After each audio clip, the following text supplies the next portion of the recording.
Welcome to our channel. ఆంధ్రప్రదేశ్లో తిరుమల కల్తీ నెయ్యి కేసు ప్రస్తుతం జాతీయ మీడియా సంస్థల్లో కూడా చర్చకు దారితీస్తున్నాయి. మరి అర్నబ్ గోస్వామి అసలు ఈ తిరుమల కల్తీ నెయ్యి కేసు పైన చేసినటువంటి కామెంట్స్ని ఏ విధంగా చూడాలి?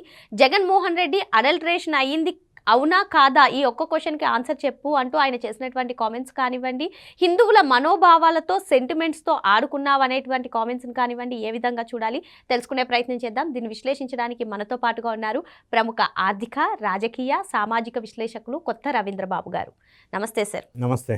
రిపబ్లిక్ టీవీలో అర్నబ్ గోస్వామి నిర్వహించినటువంటి డిబేట్ చాలా ఆసక్తికరంగా ఉందని చెప్పుకోవచ్చు. ఆంధ్రప్రదేశ్లో ఏదైతే తిరుమల కల్తీ నెయ్యి అంశం ప్రస్తుతం పొలిటికల్ బ్యాటిల్గా నడుస్తుందో అందులో అడల్ట్రేట్ అయ్యింది నిజమా కాదా అంటూ జగన్మోహన్ రెడ్డిని ఉద్దేశించి ఆయన కొన్ని ఆసక్తికర కామెంట్స్ చేశారు. మరి ప్రస్తుతం ఏపీలో ఇంత ఆసక్తికరమైనటువంటి అంశం జాతీయ మీడియా సంస్థల్లో కానివ్వండి, జాతీయంగా చర్చకు రావడాన్ని ఏ విధంగా చూడాలి? మీరు చెప్పే ముందు ఒకసారి అర్నబ్ గోస్వామి గారు ఏమన్నారో అది వీడియో రూపంలో కూడా మేము ప్లే చేస్తాం. The Tirupati Laddu is one of the most sacred prasadams all over India. One of the greatest blessings. And to fill the Tirupati Laddus with all kinds of dangerous chemicals. Tirumala laddu భారతదేశంలో కాదు ప్రపంచంలోనే అతి పవిత్రమైన ప్రసాదం. దేవుడు స్వయాన ప్రసాదం పంపించారని ఒక పవిత్రంగా దాన్ని తీసుకుంటారు భక్తులే కాదు ప్రజలు, ఏ మతానికి సంబంధించిన వాళ్ళైనప్పటికీ. అటువంటి పవిత్రమైన లడ్డులో మీరు అందరూ కల్తీ నెయ్యి అన్న పదం వాడుతున్నారు. అసలు నెయ్యిలో కల్తీ జరగలేదు. అసలు నెయ్యే కానప్పుడు నెయ్యిలో కల్తీ ఎక్కడ జరుగుతుంది? నకిలీ నెయ్యి సార్. నెయ్యి ఉంటే నెయ్యిలో డైల్యూట్ చేసి వేరే కలిపితే దాన్ని కల్తీ నెయ్యి అన్న పదం వాడవచ్చు. ఇది అసలు నెయ్యికి దీనికి సంబంధం లేదు. It is artificially chemical liquid, ఇది కలిపారు అనేది వాస్తవం. సో ఇప్పుడు ఆంధ్రప్రదేశ్ రాష్ట్రంలో ప్రపంచ స్థాయిలో దీని మీద చర్చ జరుగుతుంది. ఎందుకంటే వైఎస్ఆర్ కాంగ్రెస్ పార్టీ డిమాండ్ చేస్తుంది, వాళ్ళు క్లెయిమ్ చేసుకుంటుంది ఏంటంటే ఇందులో క్లీన్ చిట్ ఇచ్చింది ఎస్ఐటి, క్లీన్ చిట్ ఇచ్చింది, ఇందులో జంతు అవశేషాలు లేవు అనేది వైఎస్ఆర్సీపీ చెప్పుకుంటున్నటువంటి అంశం. వైసీపీ చెప్పుకున్నట్టు క్లీన్ చిట్ ఇచ్చినట్లయితే జాతీయ మీడియా సంస్థల్లో కూడా ఎందుకు చర్చకు వస్తాయి? దాన్ని నిజాలు నిగ్గు తేల్చే ప్రయత్నం చేద్దాం. పార్టీలకు అతీతంగా సబ్జెక్ట్ బేస్డ్ విశ్లేషణ చేద్దాం. ఇప్పుడు ఎన్డీఏ ప్రభుత్వం ఆంధ్రప్రదేశ్లో ఈ విషయాన్ని మొదటిసారిగా వెలుగులోకి తీసుకొచ్చింది. అసలు వెలుగులోకి తీసుకొచ్చిందే చంద్రబాబు నాయుడు గారు. సో దీని బ్యాక్గ్రౌండ్ ఒకసారి నిజాలు నిగ్గు తేల్చే ప్రయత్నం చేద్దాం నిష్పక్షపాతంగా. ఇప్పుడు యాక్చువల్గా చంద్రబాబు నాయుడు గారు అధికారం టేకప్ చేసిన తర్వాత ఆంధ్రప్రదేశ్ రాష్ట్రంలో దానికంటే కొన్ని నెలల ముందు నుంచి పవిత్రమైన లడ్డు మీద చాలా ఊహాగానాలు, అనుమానాలు భక్తులకు ఉన్నాయి. ఒకటి, లడ్డు క్వాలిటీ దెబ్బతింది, ఎక్కువ కాలం నిలవ ఉంటే బూజు పడుతుంది, లడ్డు పగిలిపోతుంది, గతంలో వచ్చిన స్మెల్ టేస్ట్ ఉండటం లేదు, ఇటువంటి రకరకాల సైజు కూడా రకరకాల విమర్శలు అప్పట్లో బాగా ప్రచారంలో ఉండే. చంద్రబాబు నాయుడు గారు కులదైవం వెంకటేశ్వర స్వామి అని ఆయన నమ్ముతారు కాబట్టి, ఆయనే కాదు భక్తులు ఎవరైనా నమ్ముతారా, అంత గొప్ప దేవుడు కాబట్టి. సో ఈయన ఏం చేశారంటే ఈ అధికారంలోకి వచ్చిన వెంటనే ఫస్ట్ ఆఫీసర్ని ఆయన అపాయింట్ చేసింది ఆయన చీఫ్ సెక్రటరీ. సెకండ్ ఆఫీసర్ ఆయన పదవిలోకి చీఫ్ మినిస్టర్గా వచ్చినాక అపాయింట్ చేసింది తిరుమలలో శ్యామలరావు అనే ఒక ఈఓ. సో ఆయనకి అసైన్మెంట్ ఏంటంటే ఈ లడ్డు విషయం మీద కొద్దిగా క్లారిటీ తీసుకురమ్మని అసైన్మెంట్ ఇచ్చారు. శ్యామలరావు గారు అక్కడ పదవి బాధ్యతలు స్వీకరించిన తర్వాత భారతదేశంలోనే బిగ్గెస్ట్ హైయెస్ట్ ల్యాబ్, ఇటువంటి అనాలిసిస్ చేసే lab NDDB, national dairy development board, CFL lab. అది అంటే recognised by government of India. దీన్ని మించిన ల్యాబ్ భారతదేశంలో లేదు. వేరే కంట్రీలో ఉంది కానీ భారతదేశంలో లేదు. సో ఆ ఎన్డీడీబీకి శాంపుల్ పంపించారు. ఆ రిపోర్ట్ వచ్చింది 23 జూలై 2024. చంద్రబాబు నాయుడు గారు 19 సెప్టెంబర్ 2024న ఆ రిపోర్ట్ని ప్రకటించాడు ప్రజలకి. ఆ రిపోర్ట్ ఏం చెప్పింది, వాస్తవాలు ఏమున్నాయి అందులో అనేది మనందరికీ అర్థమయ్యే విధంగా కొన్ని పాయింట్స్ చెప్తా. పాయింట్ నెంబర్ 1, ఎస్ వాల్యూ అంటే సాల్వెంట్ వాల్యూ అంటారు. ఎస్ వాల్యూ యాక్చువల్గా స్వచ్ఛమైన ఆవు నెయ్యిలో 97 మినిమం లిమిట్, 102 హయ్యర్ లిమిట్. 97 నుంచి 102 మధ్యలో ఉండాలి, అది స్వచ్ఛమైన ఆవు నెయ్యి అయితే. ఇప్పుడు వీళ్ళు పంపించిన శాంపుల్లో 117.15 ఉంది, 117.15, 102 హయ్యర్ లిమిట్, కానీ 117.15 ఉంది.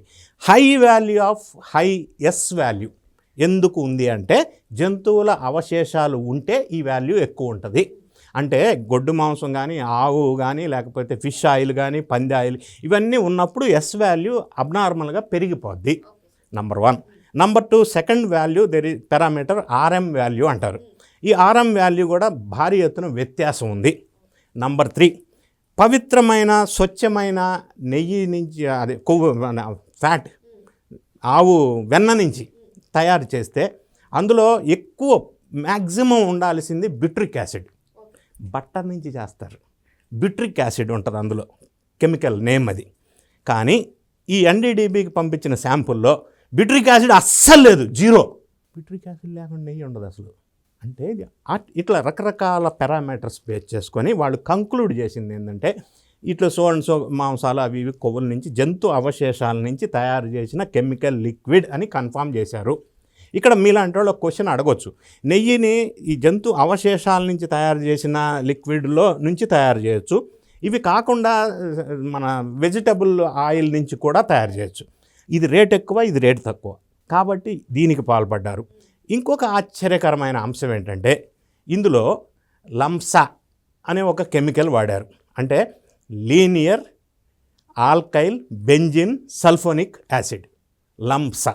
ఇది Harpic, latrines, toilets cleaning, floor cleaning, detergents, chemical solvents వీటిల్లో అన్నిట్లో వాడే ఒక యాసిడ్, హైలీ అసిడిక్ నేచర్ ఉన్నటువంటి ఈ లంసా. అంటే ఇండస్ట్రియల్ పర్పస్, గ్రీజు, మరకలు వీటిని క్లీనింగ్ కోసం, డిటర్జెంట్స్లోను, ఫ్లోర్ క్లీనింగ్స్లో, టాయిలెట్స్లో వాడేటువంటి యాసిడ్. యాసిడ్ అని ఎందుకు అంటున్నానంటే మనం రెగ్యులర్గా తాగే వాటర్లో pH 7 ఉంటుంది, 7 ఉంటే న్యూట్రల్. ఈ లంసాలో pH 1 ఉంది, అంటే హైలీ ఎసిడిక్.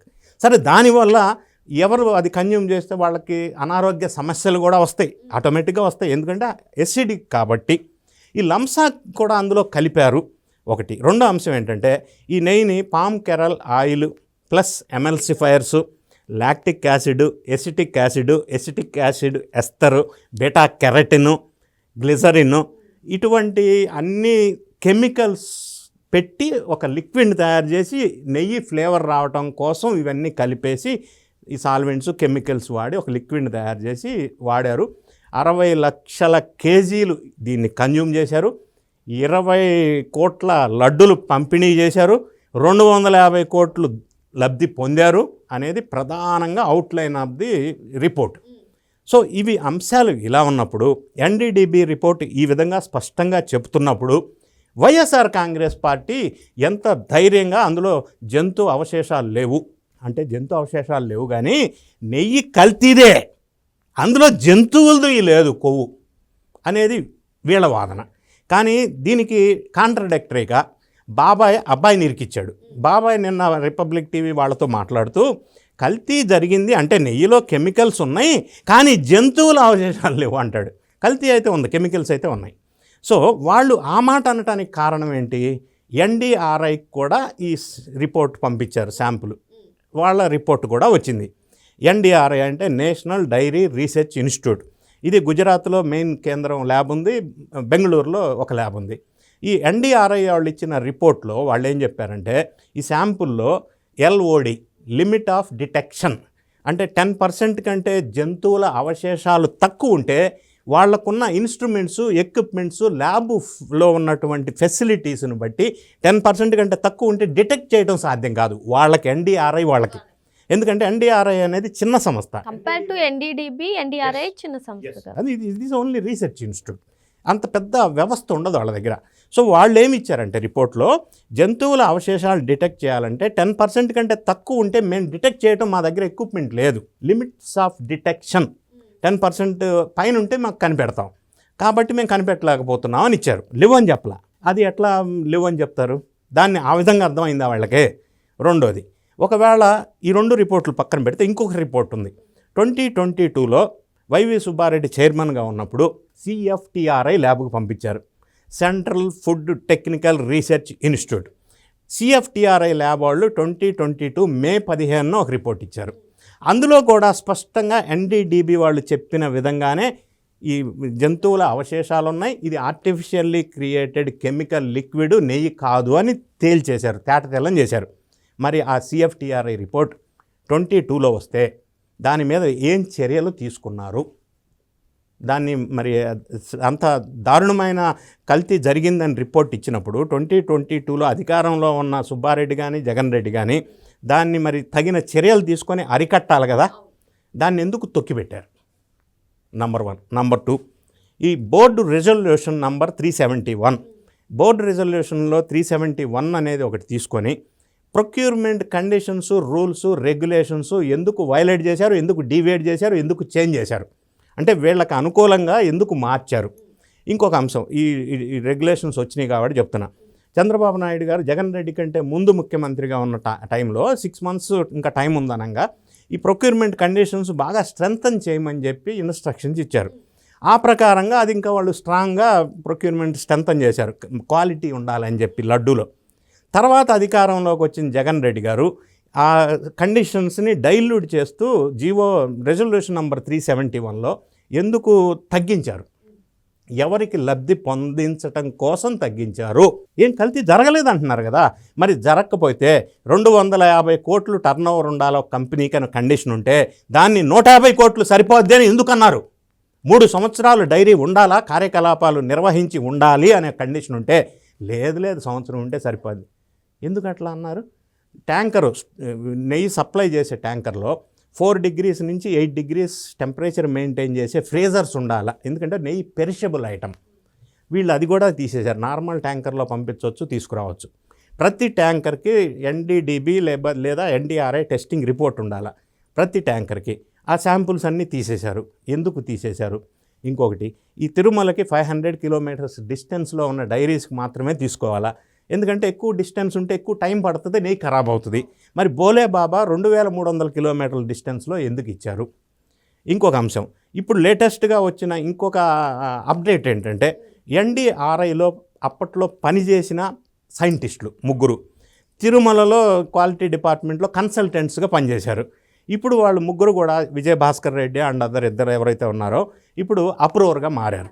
అప్రూవర్గా మారిన తర్వాత వాళ్ళు చాలా అంశాలు దర్యాప్తు సంస్థకి చెప్పారు. సరే అవేంటనే తర్వాత వెలుగులోకి వస్తుంది. వాళ్ళు అప్రూవర్గా మారి వీళ్ళు ఇచ్చిన పైసలు కూడా వెనక్కి ఇచ్చేస్తామని చెప్తున్నారు. సో వాళ్ళు అప్రూవర్గా మారి కొన్ని సంచలనమైన విషయాలు, వాస్తవాలు దర్యాప్తు సంస్థకి చెప్పి ఉండవచ్చు. అవి బయటికి వచ్చే అవకాశం ఉంది. సో NDRI రిపోర్ట్ బేస్ చేసుకొని వాళ్ళు కూడా లేవని చెప్పకపోయినా క్లీన్ చిట్ ఇచ్చిందని చెప్పడంలో అసలు అర్థం లేదు, మీనింగ్ లేదు, బేస్లెస్గా వీళ్ళు చెప్పుకుంటూ ఉన్నారు. ఎస్ సార్, మీరు అన్నట్టుగా జాతీయ స్థాయిలో చర్చ జరుగుతుంది.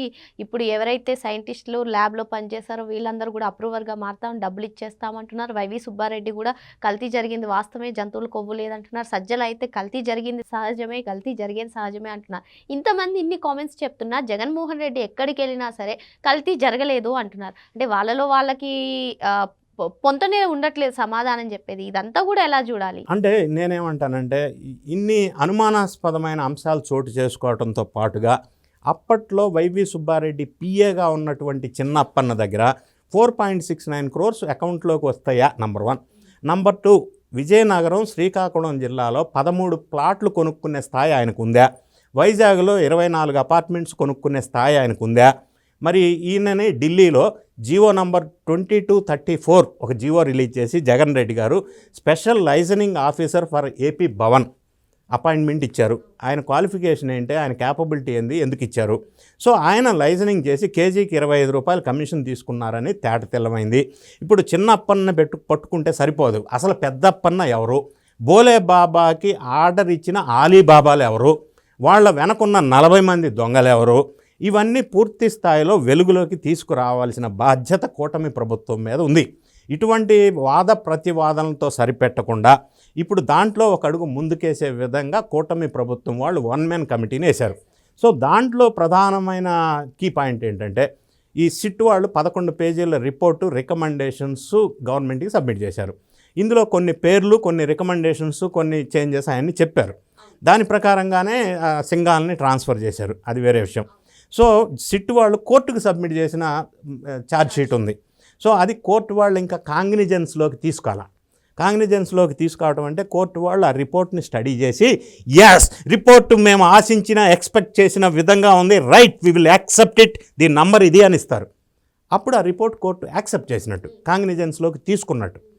లేదా కోర్టు వారు ఇంకేమీ తేల్చలేదంటే ఇంకా స్టడీ చేస్తున్నారు.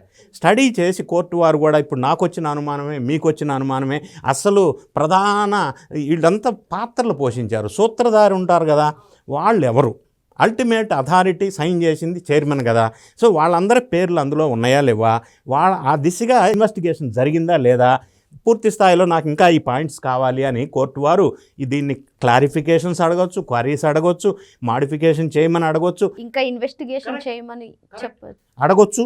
ఈ రకాల ఛాన్సెస్ ఉన్నాయి. ఇంకా అది అడిగినప్పుడు వీళ్ళు మళ్ళీ ఇంకా పూర్తి స్థాయిలో సమాచారం ఇవ్వవలసిన అవసరం ఉంది. ఇందులో ఇంకొక ఎగ్జాంపుల్ చెప్తాను నేను. సపోజ్ కోర్టు వాళ్ళు యాక్సెప్ట్ చేశారని అనుకుందాం. ఫర్ ఎగ్జాంపుల్ బాబాయ్ హత్య కేసులో, వివేక హత్య కేసులో కోర్టు వారు దర్యాప్తు చేసి సబ్మిట్ చేసిన తర్వాత సునీతం ఒక పిటిషన్ వేసింది, లేదు లేదు లేదు దర్యాప్తు జరగాల్సిన తీరులో జరగాల, అయ్యో 10 పాయింట్లు ఉన్నాయి ఇంకా పెండింగ్, దీని సంగతి తేల్చండి అని పిటిషన్ వేశారు. అప్పుడు కోర్టు వాళ్ళు మళ్ళీ కన్సిడర్ చేసి ఇట్ని తేల్చండి అన్నారు. సో కోర్టు ఇప్పుడు ఇది కల్తీ నెయ్యి వ్యవహారంలో కోర్టు వాళ్ళు కాంగ్నిజెన్స్లోకి తీసుకున్న తర్వాత ఇది ఓకే అని అంటే మళ్ళీ వీళ్ళు గవర్నమెంట్ నుంచి ఒక పిటిషన్ వేయచ్చు, లేదు లేదు లేదు ఇవన్నీ తేలాలి అని. అప్పుడు మళ్ళీ రీసెర్చ్ ఇన్వెస్టిగేషన్ చేయొచ్చు. లేదా వాళ్ళంతటి వాళ్ళే దర్యాప్తు సంస్థని కోరవచ్చు, వివరాలు కోరవచ్చు, ఇంకా కావాలి ఇవి కావాలి ఇవి కావాలి అని. సో అది అక్కడ పెండింగ్ ఉండగలనే ఈ రెండింటి మధ్య వ్యత్యాసాలను ఐడెంటిఫై చేసి అసలు నిందితుల్ని నిగ్గు తేల్చి వెలుగులోకి తీసుకురావాల్సిన బాధ్యత ప్రభుత్వం మీద ఉంది. కాబట్టి అంటే మొత్తానికి కొంత సమయం పట్టినప్పటికీ కూడా ఈ కల్తీ నెయ్యి లేదంటే నకిలీ నెయ్యి కేసులో ఎవరైతే ఉన్నారో వాళ్ళందరికీ కూడా శిక్షలు పడే అవకాశాలు ఉన్నాయంటారా? 100% ఉన్నాయి. ఎందుకంటే కెమికల్స్ ఎక్కడెక్కడ కొన్నారు, ఎప్పుడు పర్చేజ్ ఆర్డర్ ఇచ్చారు, ఎప్పుడు ఇన్వాయిస్ రేజ్ చేశారు, ఎప్పుడు ఎవరి నుంచి ఎవరికి ఎంత అమౌంట్ ట్రాన్స్ఫర్ అయింది, ఈవెన్ ఏ కెమికల్స్ ఇంపోర్ట్ చేశారు, ఇటువంటివన్నీ కూడా. ఫర్ ఎగ్జాంపుల్ లంసా తీసుకున్నాం, 8,900 టన్నులు తీసుకున్నారు. సప్లై చేసిన వాళ్ళు ఆస్ట్రో కెమికల్స్, మనీష్ గుప్తా. ఆయనకి ఇచ్చిన పిఓ ఇన్వాయిస్ అమౌంట్ 59 లక్షలు, మొత్తం proof documentary supporting technical evidences అన్నీ క్లియర్గా ఉన్నాయి. ఒక లంసా విషయం నేను చెప్పాను. మిగతా కెమికల్స్ అన్నిటిలో కూడా ఎక్కడి నుంచి పర్చేజ్ చేశారు ఇవన్నీ ఉన్నాయి. ఒకటి నెంబర్ 1. నెంబర్ 2, ఈ 250 కోట్ల 350 కోట్ల అది హవాలా మార్గంలో విదేశాలకు వెళ్ళింది, ఎవరి ద్వారా వెళ్ళింది, ఆ హవాలా ఏజెంట్లు బెంగళూరు, ముంబై ఈ ప్లేసుల్లో ఉన్నారని వాళ్ళని కూడా ఐడెంటిఫై చేశారు. అంటే పూర్తి స్థాయిలో ఇది పూర్తిగా నెయ్యి కాదు అనేది అయితే క్రిస్టల్ క్లియర్గా ఎస్టాబ్లిష్ చేశారు. ఇప్పుడు అందరూ కోరుకునేది ఏంటంటే ఈ చిన్న అప్పన్న కాదు పెద్ద అప్పన్న ఎవడు, అసలు దాని వెనకున్న సూత్రధారులు ఎవరు అనేది ఈ సిట్ వాళ్ళు కోర్టుకి సబ్మిట్ చేయాలి. ప్రభుత్వం వారు ప్రజలకి తేట తెల్లంగా చెప్పవలసిన బాధ్యత గవర్నమెంట్ మీద ఉంది. దాన్ని ఐడెంటిఫై చేసి కన్ఫర్మ్ చేసి ఇది పూర్తి స్థాయిలో క్లియర్ చేయడం కోసమే ఈ 1 man కమిటీ ద్వారా ఇంకా క్లారిటీ వస్తుందని చెప్పి మనం ఆశించవచ్చు. ఓకే సార్, మరో అంశంతో మళ్ళీ కలుద్దాం. Thank you sir. Thank you.